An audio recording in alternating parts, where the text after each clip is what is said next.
Jesús volvió a su pueblo, a Nazaret, deseoso de sanar a muchos enfermos, de hacer grandes milagros, de darles la vida nueva del reino.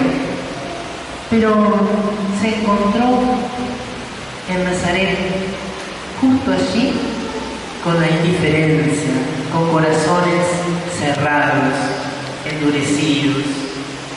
Dice que Jesús se asombró de su falta de fe. No pudo hacer los milagros que él tenía previsto a causa de su falta de fe. ¿Cuántas veces, queridos hermanos, se repite esa historia también en nuestra vida?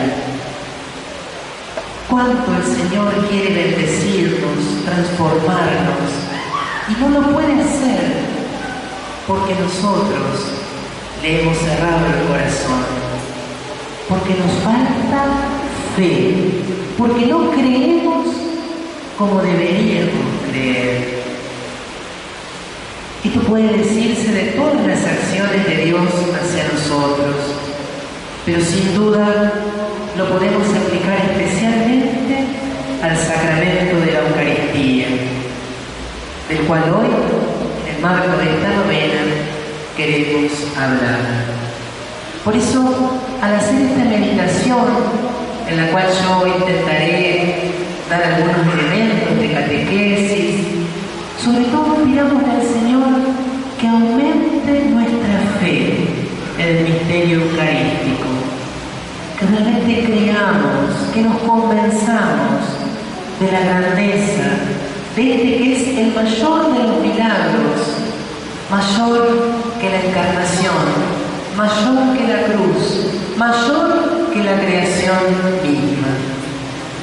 Recuerdo una anécdota que compartió un sacerdote el año pasado, no la recuerdo así en detalle, pero creo que sí una esencia, de que una vez habían contratado a un cerrajero para arreglar un sagrario.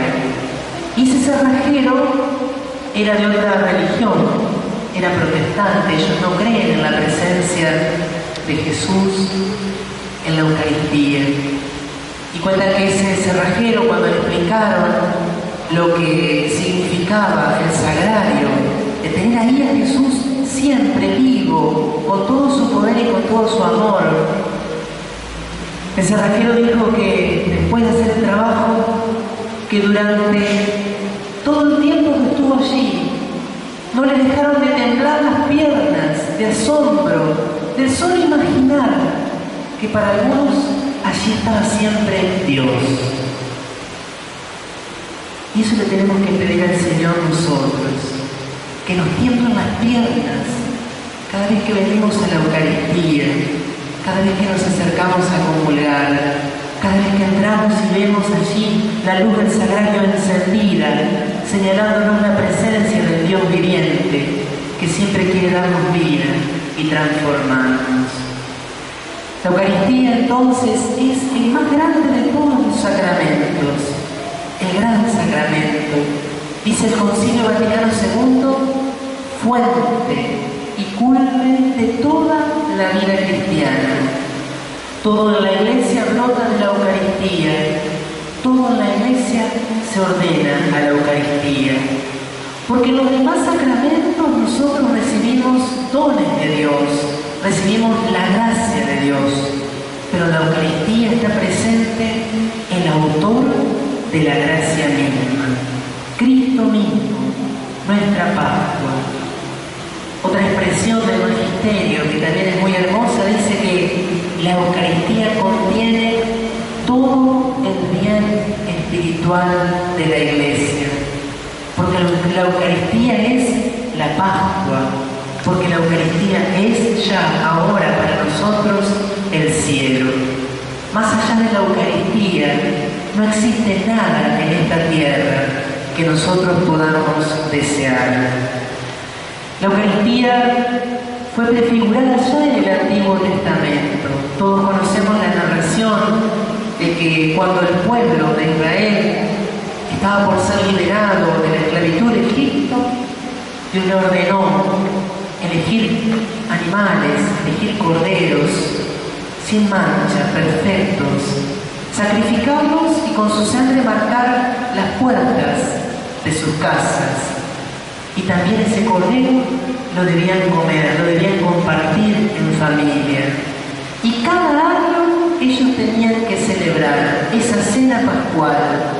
Comiendo el cordero pascual, los judíos recordaban que alguna vez habían sido esclavos, pero que habían sido liberados por Dios, y que a través de la sangre de un cordero inmolado, habían sido liberados de la muerte. Y la otra gran prefiguración de la Eucaristía en el Antiguo Testamento es el maná, ese alimento milagroso que el pueblo, mientras caminaba hacia la tierra prometida, encontraba cada mañana al despertar. Dios alimenta a su pueblo. Por eso, cuando Jesús viene a la tierra, muy pronto, cuando comienza su misión, Jesús es reconocido por Juan el Bautista como el Cordero que quita el pecado del mundo. Él va a ser el verdadero Cordero Pascual con cuya sangre seríamos salvados. Pero también Jesús, en el Evangelio de Juan, dice que los padres de ellos comieron el maná y murieron. Pero que el verdadero pan del cielo no era ese maná, que Él era el verdadero pan bajado del cielo, el verdadero maná, para todos los hombres que caminamos hacia la eternidad y que tantas veces experimentamos como estar en el desierto. El maná es ese alimento perfectísimo que nos da la fuerza para seguir adelante. Jesús preanunció también la Eucaristía cuando multiplicó los panes, porque allí mostró su poder sobre la materia, realizando las mismas acciones que en la última cena. Tomaba el pan, daba gracias, lo partía y lo daba. Pero estas 4 acciones adquirieron un profundísimo sentido en ese momento crucial del Jueves Santo, donde mientras comía la cena pascual, Jesús dio un nuevo significado al pan y al vino que ellos siempre compartían. Ese pan partido era su cuerpo, que al día siguiente iba a estar colgado de la cruz. Ese vino que contenía la copa era su sangre, que derramaría sin límites al día siguiente en la cruz. Por último, podemos tomar también como un texto maravilloso para comprender la Eucaristía el encuentro de Jesús con los discípulos de Emaús, donde el Señor resucitado de manera discreta se acerca a ellos, los escucha, recibe sus vidas, les habla, les explica las Escrituras, y cuando llegan a su casa parte el pan y desaparece de su vista. Ya allí el Señor nos estaba diciendo que Él no lo íbamos a tener más presente físicamente, con sus rasgos humanos, pero que iba a haber un nuevo modo de presencia, tan real como la de su encarnación, en ese pan partido, que era ya la Eucaristía. Por eso también, queridos hermanos, nosotros podemos reconocer en este acontecimiento de Emaús la Santa Misa que nosotros celebramos hoy. En ese camino de Jesús que les explica las Escrituras, reconocemos la primera parte de la misa, donde Jesús nos da su palabra, la liturgia de la palabra, lo llamamos. Y en el segundo momento, cuando Jesús parte el pan, reconocemos la liturgia eucarística. Claro que desde el momento de la encarnación, desde la última cena, hasta hoy ha habido 20 siglos de historia, donde la Iglesia poco a poco fue profundizando en el misterio, fue celebrando cada vez con mayor comprensión y dignidad este gran sacramento. Pero la esencia es el mismo rito que celebraban los apóstoles desde los orígenes. ¿Quiénes son los que pueden presidir la Eucaristía? En realidad el que preside la Eucaristía siempre es Cristo. Él es el que está presente en los ministros, dando la palabra y luego dándonos el pan partido y la sangre derramada. Pero lo representan aquí en la tierra los obispos y los sacerdotes. Por eso para la Iglesia la cuestión de las vocaciones sacerdotales es tan importante, porque sin sacerdotes no hay Eucaristía. Y en cuántos lugares, muchos de ustedes habrán viajado por la Argentina y habrán recorrido diócesis o parroquias donde no tienen sacerdote, donde el sacerdote va muy cada tanto, porque hay escasez de vocaciones. ¿Cuánto tenemos que rezar por el aumento de las vocaciones sacerdotales? Ahora, si nosotros nos preguntáramos, ¿qué debemos hacer en la misa? ¿A qué venimos a la Eucaristía? ¿Qué es lo que Dios quiere actuar en nuestros corazones? Yo quisiera expresar esto en torno a 3 acciones que el Señor realiza y que nosotros realizamos. En primer lugar, a la misa nosotros venimos para que Dios nos ilumine. ¿Y cómo lo hace Dios en la misa? A través de la palabra. Pero no solo de la palabra que se proclama en el Evangelio.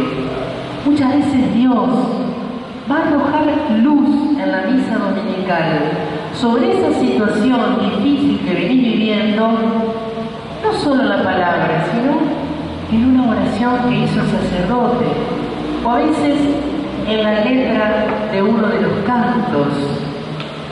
Por eso es tan importante que nosotros vengamos con el corazón abierto, con el oído bien atento. En cada paso de la misa el Señor me está hablando. Y siempre, si yo estoy atento, Él tiene una palabra para mí, una palabra que va a llegar hasta lo profundo del corazón. En segundo lugar, nosotros venimos a la misa para ofrecer nuestra vida a Dios en adoración. Venimos a entregarnos, venimos a hacer sacrificio de nuestra propia existencia. ¿Y cómo nuestro sacrificio llega a Dios? Unido al sacrificio de Cristo. ¿Por qué? Porque en el momento de la consagración, queridos hermanos, por acción del Espíritu Santo, se hace presente Cristo en su Pascua. Cristo que en el cielo está siempre entregándose a Dios por la salvación de la humanidad. El sacrificio de Cristo en la cruz ha quedado eternizado por su muerte y su resurrección. Y entonces cuando Cristo viene al altar, ¿cómo viene? En actitud de oblación, sacrificándose, entregándose a Dios y entregándose a nosotros. Y por eso, junto con Cristo, nosotros en cada Eucaristía le ofrecemos a Dios nuestra vida. Le traemos al altar las tristezas y las alegrías. Dejamos a sus pies el pasado, el presente, el futuro, nuestros proyectos, nuestros miedos, nuestras preocupaciones, nuestras esperanzas. Eso nosotros lo podemos expresar cuando son llevados al altar el pan y el vino en las ofrendas. Nunca dejemos de pensar, Señor, yo ahí también dejo mi vida. Sobre el mantelito que se llama corporal, que el sacerdote extiende antes de colocar el cáliz, ahí debe estar en cada misa todo lo que nosotros somos, todo lo que soñamos, todo lo que quisiéramos también ser. Entonces, venimos a dejarnos iluminar por el Señor. Venimos a ofrecernos en adoración, dándole gracias por tanto amor. Y por último, venimos a la misa para alimentarnos. Toda la celebración tiene como meta la comunión, porque Cristo se quedó en el pan justamente para que nosotros lo podamos comer. Pero con el alimento eucarístico pasa lo contrario que con el alimento corporal. Cuando nosotros comemos cualquier alimento, nosotros transformamos eso en nuestro propio ser. En la Eucaristía sucede lo contrario. Cuando nosotros comemos el cuerpo de Jesús, presente en el pan y su sangre, Él nos transforma en sí mismo. Somos transformados en Cristo. Somos hechos cuerpo de Cristo. Y por eso en la Sagrada Comunión se realiza el misterio de la Iglesia. Cada día la Iglesia es refundada por Jesucristo en la Eucaristía, donde Él nos hace ser su cuerpo. ¿Cómo entonces cada semana no vamos a venir con gozo para dejarnos iluminar, para ofrecernos en adoración y para alimentar nuestros corazones? Por eso el precepto del domingo, vieron que hay un precepto de la Iglesia que dice participar de la misa en los domingos y fiestas de guardar, fiestas de precepto. Casi que nosotros tendríamos que ofendernos por ese precepto. O sea, ¿cómo van a decir eso? ¿Cómo yo voy a dejar de ir a misa? Es como decir a una mamá que está obligada a darle besos a su hijo. Es casi una ofensa, es casi como tratarla de que no tiene amor. Nosotros necesitamos ese precepto porque somos frágiles, pero nuestro motivo para venir a la Eucaristía es el amor y es la fe. Por eso decimos al Señor, aumenta nuestra fe. Por último, queridos hermanos, la Iglesia nos enseña que para aprovechar toda la fuerza que Dios ha dejado en cada sacramento, pero sobre todo en la Eucaristía, nosotros tenemos que participar bien. ¿Y qué significa participar bien? Significa una participación interior y exterior. O también lo podemos decir de otra forma. Tenemos que participar de manera plena, consciente y activa. ¿Qué significan esas tres palabritas? Participación plena significa venir con todo el corazón, lleno de amor y con fervor en nuestra alma, en actitud de adoración. Por supuesto significa también, en la medida de lo posible, siempre venir a la misa estando en gracia de Dios. Sabemos que igual tenemos que venir, nos hace bien la misa aunque no estemos en gracia, pero si no estamos en gracia de Dios, no podemos acercarnos a comulgar, no podemos recibir a Jesús, y una misa donde no hemos comulgado no termina de ser plena. Entonces, venir con el corazón enamorado al encuentro del Señor. Participación consciente, ¿qué significa? Tratar de estar siempre atentos durante la celebración.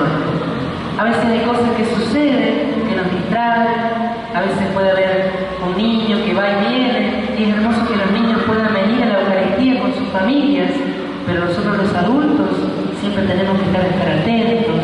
A veces escuchamos ruidos en la calle, a veces una persona se descompone, por supuesto la tenemos que ayudar si sabemos cómo hacerlo, pero tenemos que tratar de evitar las distracciones, aunque en realidad no siempre lo que nos distrae son cosas que pasan acá. A veces nos vamos de la misa simplemente porque nos ponemos a pensar en otra cosa.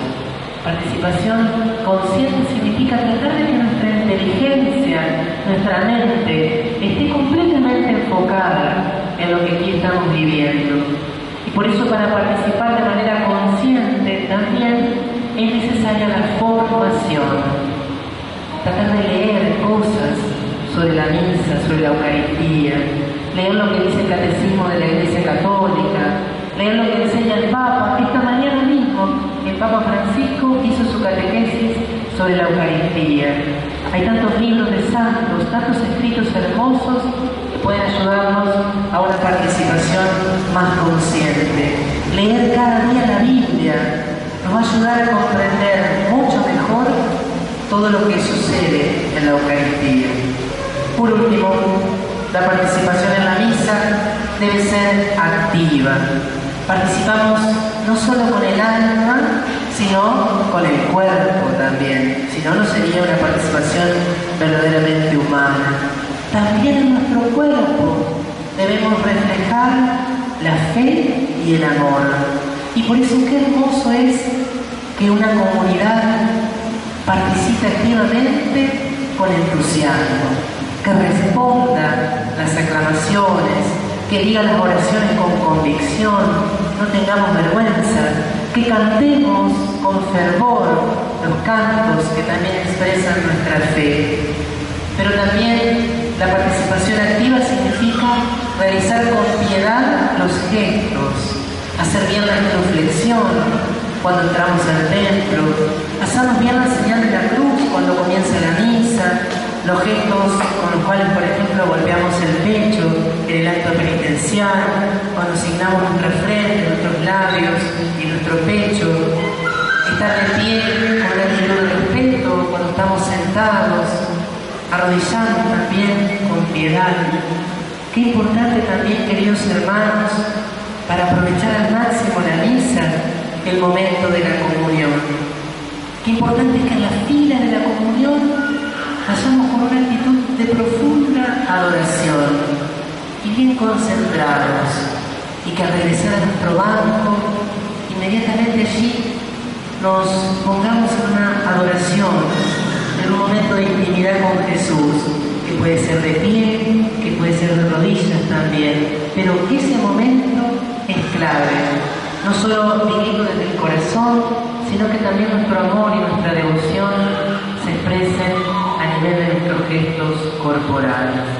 Pidámosle al Señor, pidámosle a la Virgen María, que nos enamoremos de la Eucaristía, porque cuanto mejor vivamos la misa, mejores cristianos vamos a ser. Quizás algunas veces nuestros familiares, nuestros amigos nos reprochan esto. Nos dicen, vos vas a la misa y después no siempre tienen razón. A veces lo dicen también como una forma de pelearnos así, pero algunas veces quizás nosotros no reflejamos en nuestra vida la inmensidad del amor que el Señor nos da en cada Eucaristía. Si venimos así, con el corazón abierto, si participamos de manera plena, consciente y activa, Cristo va a transformar nuestro corazón y casi sin que nos demos cuenta vamos a empezar a dar muchos frutos de amor y de servicio en nuestra vida cristiana. Que la Virgen Madre nos ayude a vivir esta misa hoy, especialmente con intensa fe y con la misma adoración con la cual ella tuvo al niño en su seno durante 9 meses, con la que lo acunaba cuando había nacido, o con la que ella estuvo allí al pie de la cruz cuando su Hijo se ofrecía por todos nosotros.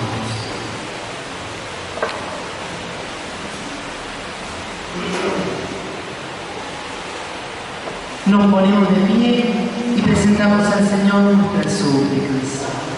A cada intención pedimos que tu presencia eucarística